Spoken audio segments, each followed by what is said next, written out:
आर्थिक रूप से मैं संपन्न इस अर्थ में था क्योंकि पूर्वजों की विरासत से मुझे काफ़ी धन संपदा मिली थी। पिता की मृत्यु के बाद उनका होटल बिक चुका था। ज़ाहिर था मुझे पिता के व्यापार में कोई रुचि न थी, अतः होटल बिकता ही और होटल के बिकने से मिलने वाली रकम मेरे ही हाथ लगी। अब मैं और लोगों के मुकाबले बहुत अमीर तो नहीं बहुत अमीर नहीं तो गरीब भी न था। कई लड़कियां ढूंढने और परखने के बाद डॉक्टर पॉलिस की लड़की मेरी नज़रों में चुभी। उस डॉक्टर के पास मैं अपनी मनोवैज्ञानिक उलझनें सुलझाने जाया करता था। डॉक्टर पॉलिस एक योग्य मनोवैज्ञानिक चिकित्सक था। धीरे धीरे हम दोनों डॉक्टर और मरीज न रहकर दोस्त बन गए। जब भी शाम को खाली समय पाता डॉक्टर के यहाँ चला जाता। मुझे शतरंज खेलना आता था और डॉक्टर पॉलिस शतरंज का शौकीन था। बस इसी खेल के साथ हम दोनों की जोड़ी और दोस्ती बन गई। शतरंज की बाजियों के दौरान डॉक्टर की लड़की कभी सामने बैठी कुछ पढ़ती रहती, कभी चाय देने कमरे से रसोई तक और रसोई से ड्राइंग रूम तक आती जाती रहती। और जब कभी कोई काम न होता तो पिता के पीछे खड़ी शतरंज की चालें सुलझाने में लगी रहती। इतनी औरतों के संपर्क में आने के बाद मैं आत्मविश्वास से कह सकता हूँ आत्मविश्वास से कह सकता हूँ कि मेरे अंदर आम मर्दों से अलग कहीं ना कहीं कोई खास बात जरूर है। 40 बसंत देख लेने के बाद कोई भी आदमी जवान नहीं रह जाता, लेकिन मैं जानता हूँ कि आज भी मेरे रेशमी बालों, चौड़ी छाती और खुरदरे चेहरे में वो आकर्षण है कि कोर्ट रूम में मुकदमा सुनने के लिए आई हुई महिलाओं की आंखों में मेरे लिए झलकती हुई सहानुभूति साफ साफ पढ़ी जा सकती है। अरे बाप रे! लेकिन जानता हूँ कि आज भी मेरे रेशमी बालों, चौड़ी छाती और खुरदरे चेहरे में वो आकर्षण है कि कोर्ट रूम में मुकदमा सुनने के लिए आई हुई महिलाओं की आंखों में मेरे लिए झलकती हुई सहानुभूति साफ साफ पढ़ी जा सकती है। ये वही औरतें हैं जो शायद अपनी बेटियों को चरित्रहीन बनाने के जुर्म में समाज से समाज से बहिष्कृत कर देना चाहेंगी। लेकिन अगर कहीं अकेले में मुझे पा जाए तो सारे कपड़े उतार कर मेरी गोद में बैठते हुए हिचकिचाएंगी नहीं। मैं इन औरतों को खूब अच्छी तरह जानता हूँ और यह भी जानता हूँ कि उन दिनों अगर मैं चाहता तो कोई गुदगुदे बदन वाली कामुक लड़की सहर्ष मेरी पत्नी बनने के लिए राजी हो सकती थी। लेकिन मुझे डॉक्टर की बेटी बेलेरिया ने ही आकर्षित किया और मैं समझौते के लिए राजी हो गया। बेलेरिया की उम्र 20 साल के आसपास रही होगी। वह सुंदर तो न थी, लेकिन उसके अच्छे व्यवहार के नीचे कोई बच्ची जैसी अल्हड़ता थरथराती रहती थी। शायद उसकी इसी अल्हड़ता और नकली बचकानेपन ने मुझे अपनी ओर खींच लिया था। शादी की रस्म और रिवाज पूरे करने के बाद हम नए अपार्टमेंट में चले गए, जिसे मैंने अपनी जिसे मैंने नई जिंदगी शुरू करने के लिए किराए पर लिया था। मेरा ख्याल था कि बेलेरिया जहाँ एक और पत्नी के रूप में मेरे व्यक्तित्व को संतुलित करने में सहायक होगी, वहीं दूसरी ओर उसका बचपन मेरे अंदर बार बार जोर मारता, मुझे अवैध यौन प्रवृत्तियों के दाम्पत्य सुख में डिबो देगा। ये अवैध यौन प्रवृत्तियों के दाम्पत्य सुख में डिबो देगा। अवैध यौन प्रवृत्ति के साथ दाम्पत्य सुख। वैसे मेरी हालत यह थी कि मैंने सुहाग रात शुरू करने से पहले बेलेरिया को दुल्हन की पोशाक उतार कर एक छोटी सी नाइट शर्ट पहनने को राजी कर लिया था। शादी के पश्चात हर औरत मर्द के बीच एक नया अध्याय आरंभ होता है। इस नए अध्याय में आशाओं का संसार बसा होता है। बेलेरिया लड़की से पत्नी बनकर इस नए मकान में आई थी। उसका बचपना मेरे जीवन के लिए प्रेरणा का पात्र था। मैं तो उसकी अदाओं का दीवाना ही था। सुहाग रात का नाम लेते ही हर औरत मर्द के शरीर में खुशी की एक विचित्र लहर सी दौड़ जाती है। हम दोनों भी शादी के पश्चात सुहाग रात के हजारों सपने संजोए हुए थे। वैसे भी मेरी हालत यह थी कि मैं उसमें अन्ना की सूरत पाने को बेताब था। मैंने जो नाइट शर्ट बलेरिया को पहनाई थी उसे मैंने 4 साल पहले लड़कियों के अनाथालय से चुराई थी और शायद इसी दिन के लिए सहेज कर रख छोड़ी थी। लेकिन सुहाग रात खत्म होते न होते स्पष्ट हो गया था कि मैं एक चक्र से छूटने की कोशिश में दूसरे चक्र में फंस गया हूँ। अपने शरीर के पोर पोर में दहकती हुई अन्ना की प्रतिकृति ढूंढता हुआ मैं एक फूहड़ और अच्छी खासी मोटी ताजी बेवकूफ़ पत्नी के चक्कर में फंस गया। किंतु क्या हो सकता था? मेरे जीवन में शायद यही सब कुछ लिखा था। भाग्य विधाता यह कैसा मजाक था। 1935 से 1939 4 वर्षों तक की गृहस्थी और पत्नी के साथ यह बोझ मेरे कंधों पर रखा रहा और मैं उसे ढोता रहा। बेलेरिया के साथ यह आसानी थी कि वह ज़्यादा बकबक नहीं करती थी। हर समय अपने आप में खोई रहकर घर गृहस्थी के कामों में लगी रहती थी।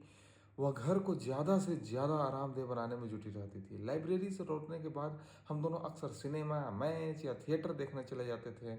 जिस दिन बाहर जाने का प्रोग्राम बनता, मैं घर में रहकर पढ़ने लिखने के कार्यक्रम में खुद को व्यस्त रखता और यह भी फैशन मैगजीन के पन्ने पलट कर उसमें इसी बात को खोजती रहती कि घर को किस तरह बगैर ज़्यादा खर्च किए सुंदर और आकर्षक बनाया जा सकता है। शारीरिक संबंधों के नाम पर बस औपचारिकताओं का निर्वाह होता। अरे बाप रे! शारीरिक संबंधों के नाम पर बस औपचारिकता और फॉर्मेलिटीज का निर्वाह होता। सप्ताह में 1-2 बार मैं उसके साथ सहवास का सुख भोगता। वह ऊह आह करती हुई संतुष्ट हो लेती। इस मामले में वलेरिया कुछ अच्छी ही थी कि उसे सेक्स की भूख ज़्यादा न सताती थी। अन्यथा मुझसे कम उम्र में आधी के करीब वह औरत थी। इस मामले में वलेरिया कुछ अच्छी ही थी कि उसे सेक्स की भूख ज़्यादा न सताती थी। अन्यथा मुझसे उम्र में आधी के करीब वह औरत थी।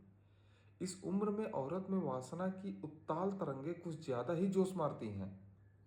इस उम्र का तो कहा जाता है खेलने खाने की उम्र,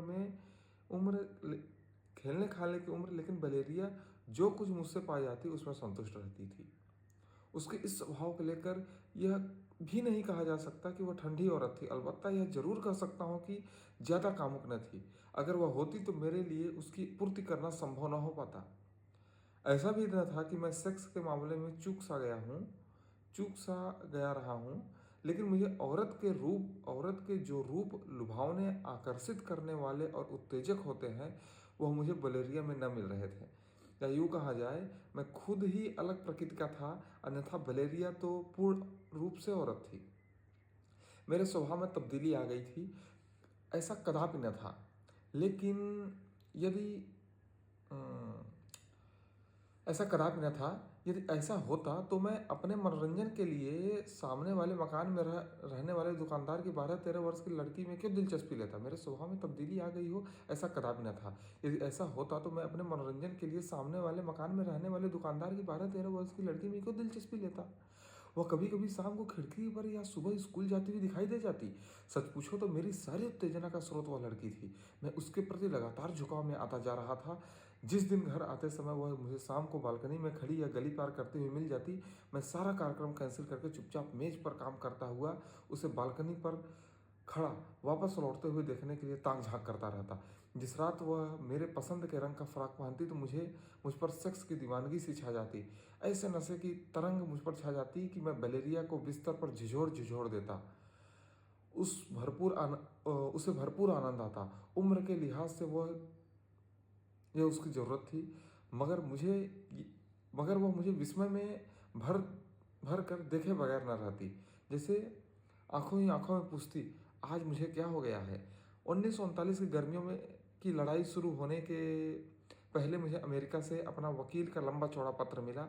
पत्र के मुताबिक मेरे एक चचा अपनी सारी जायदाद इस शर्त पर मेरे नाम कर गए थे कि उनके बाद मैं बिजनेस देखभाल करूं।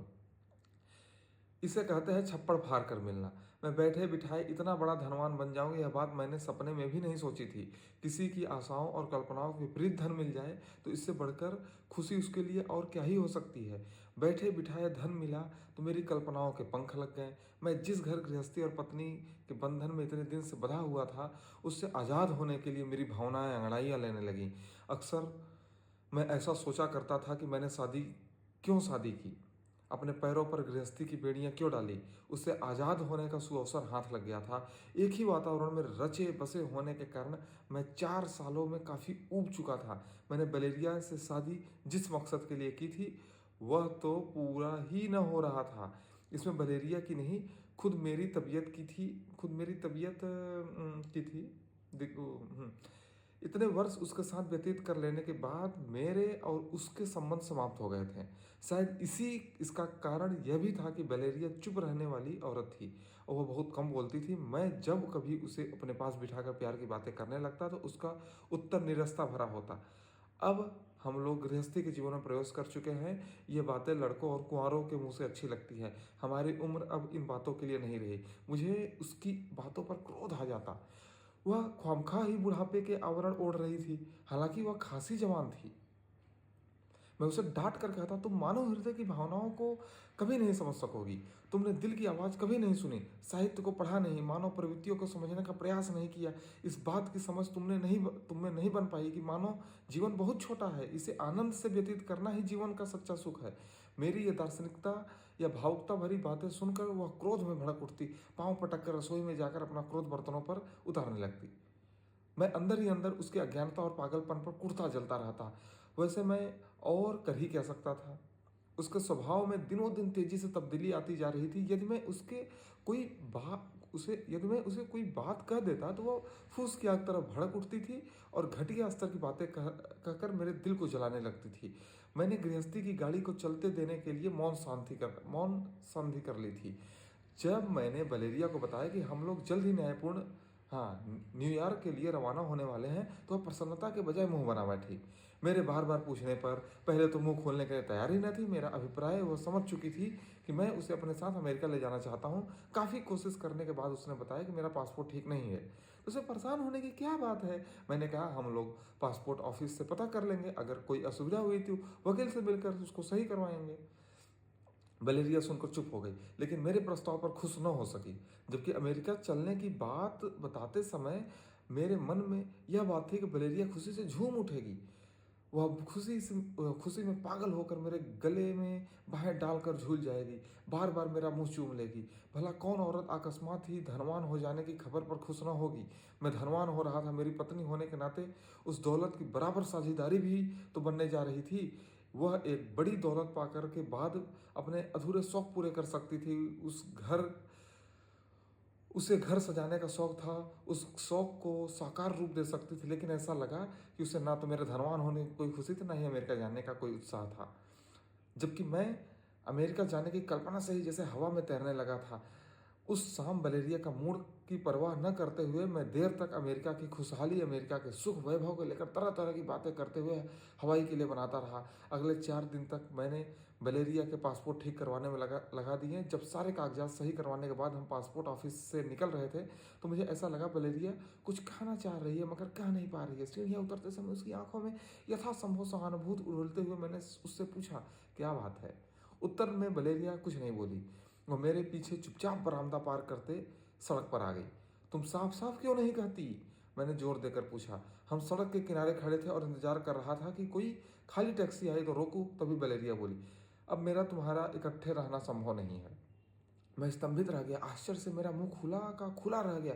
वलेरिया और इतनी सपाट बात, यह तो उसके स्वभाव के एकदम विपरीत है। वह बहुत कम अपना मुंह खोलती थी, बोलती भी तो कुछ घुमा फिरा कर कहती थी। क्यों? इस तरह मन पर भारी पत्थर रखकर मैंने प्रश्न किया। मैं एक और आदमी से प्यार करती हूँ, उसने कहा था। इस बार स्तब्ध होने के बजाय धमाका सा हुआ था मेरे दिलो दिमाग पर। अविश्वासी भरी नजरों से मैंने देखा था मैंने वलेरिया की ओर। जैसे यकीन करना चाहता रहा हूँ कि वलेरिया ने जो कुछ कहा वो मेरे कानों का भ्रम है। जैसे उसने जो कुछ भी कहा वो मेरे कानों का भ्रम है। वह ऐसा नहीं कर सकती, और अगर करती भी तो अब उस बात का कोई महत्व न रह गया था। 4 साल तक हमने घर गृहस्थी की गाड़ी एक साथ खींची थी। वह 4 साल तक मेरे पल्ले से बंधी रही थी। वह किसी से प्यार करती होती तो 4 साल में क्या मुझे पता न चलता? कुछ देर के लिए उसका कथन स्वप्नवत लगा था, मगर स्वप्न टूटा जैसे वलेरिया अपने कथन के प्रति पूरी तरह गंभीर थी। और मैं I am very serious. Okay, अब मैं और जब मैंने उसके कथन की विश्वसनीयता पर यकीन किया तो मेरी हालत कैसी हुई होगी, इसकी कल्पना कोई भी सहज में ही कर सकता है। नामर्द से नामर्द पति भी अपनी पत्नी के मुंह से और तरह की बातें बेशक सुन ले, मगर इस बात को सुनना कोई गवारा नहीं कर सकता कि उसकी पत्नी किसी और से प्यार करती हो। My God! मेरे अंदर गुस्से की एक तेज लहर उमड़ी। मुझे लगा अगर मैं अपने गुस्से पर काबू न पा सका तो यह सड़क पर उजड़ देहातियों की तरह असभ्य जंगलियों के समान वलेरिया को यही सड़क के किनारे मारने पीटने के लिए पिल पड़ूंगा। लेकिन तभी धीमी रफ्तार से दौड़ती हुई टैक्सी मेरी तरफ आती दिखी। मैंने इशारा करके टैक्सी को रोका, झटके से दरवाजा खोलकर और वलेरिया को अंदर बैठने के लिए ढकेल कर खुद भी बैठ गया। टैक्सी दौड़ने लगी। खुद थोड़ी थोड़ी देर चुप रहने के बाद जब मैं गुस्से को अब और अधिक दबा न सका तो मैंने अपने स्वर को संयत रखने का प्रयास करते हुए वलेरिया से उसके प्रेमी के नाम पूछा। उसने कोई जवाब न दिया। मैंने पूछा कि इस बार वह मेरे सवाल का सही जवाब देने के बजाय हमारे दाम्पत्य जीवन संबंधों और मेरे व्यवहार का दुखड़ा रोना शुरू कर दिया। जवाब नहीं दे रही और दाम्पत्य जीवन संबंधों के व्यवहार का दुखड़ा रोना शुरू। मैं उसकी बकवास को कुछ देर तक इस उम्मीद पर सहता रहा कि शायद ही अब वह अपने प्रेमी का नाम उजागर कर दे, पर वह जब उसी तरह बकवास करती रही तो मैंने उसे लगभग झिझोड़ कर होश में लाते हुए कहा, तुम उसका नाम क्यों नहीं बताती? उसने मेरे ओर देखा, जैसे उसे यकीन ना आ रहा हो कि मुझे भी गुस्सा आ सकता है। फिर उसने अपना हैंडबैग से रुमाल निकालकर उसने नाक साफ करते हुए अपनी उंगलियों से टैक्सी चला रहे चालक की ओर इशारा किया। पहले तो चालक की ओर इशारा किया। पहले तो उसके इस इशारे को मैं समझ ही न सका, यानी इस बात की समझ से मैं दूर रहा कि प्रेमी के मामले में यह ड्राइवर की रूप में इशारा कर रही है, ड्राइवर की ओर इशारा कर रही है।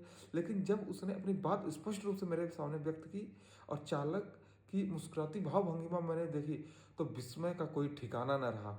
मेरे सामने विस्मयकारी धमाके पर धमाके हो रहे थे। वलेरिया के रहस्यमय व्यक्तित्व की ऐसी अबूझ परतें मेरे सामने खुल रही थी जिनके बारे में मैं कल्पना भी नहीं कर सकता था। औरत के चरित्र का यह भी रूप होता है, मुझे पहले जानकारी न थी। वलेरिया और उसके प्रेमी टैक्सी चालक के बीच उस समय के मसले की पहले से साठगांठ थी, अर्थात तयशुदा प्रोग्राम था कि आमुक क्षण पर मेरे सामने वलेरिया अपने प्रेम का रहस्योद्घाटन करेगी।